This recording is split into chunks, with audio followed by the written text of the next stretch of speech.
बियाह ब्रांड के छौड़ी गोलू गौतम जैसन गे।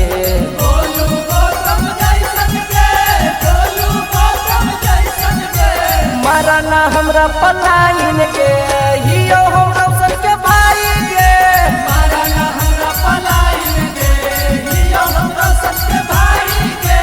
नपन हमरा के पानी गे देवो हम गर्दा उखाड़ी गे। नपन हमरा के पानी गे देवो हम गर्दा उखाड़ी गे। तोरा ऐसन कतना छौड़ी लगल हकया लाइन गे। लगल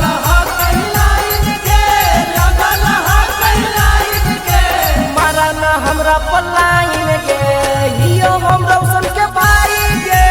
मारा ना हमरा पलाइन गे हियो हम रौशन के भाई गे। नपै न हमरा के पानी गे देवो हम गर्दा उखाड़ी गे। नपा ना हमरा के पानी गे देवो छोड़ाई जवानी गे।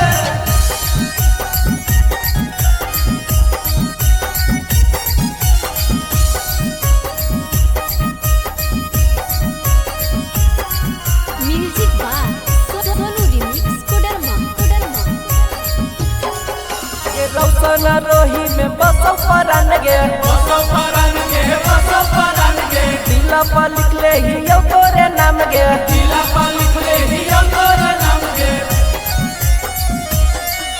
ये रौशन रोही में बसो परान गे दिल पर लिखले हियो तोरे नाम गे। राम जैसन भाई के बसौले हियो जान गे। बसैले हियो जान गे बसैले हियो जान गे।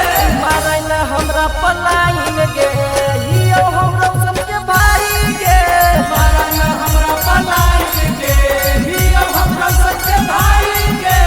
नपै न हमरा के पानी गे देवो हम गर्दा उखाड़ी गे। नपा ना हमरा के पानी गे देवो छोड़ाई जवानी गे।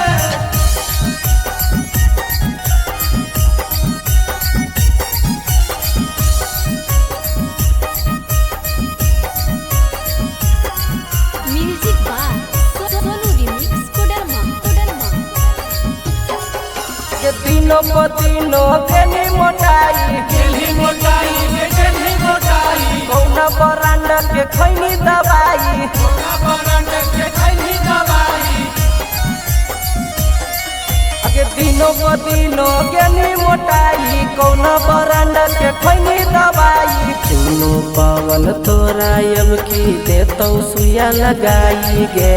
देतौ सुइया लगाई गे देतौ सुइया लगाई गे। मारा ना हमरा पलाइन गे हियो हम रौशन के भाई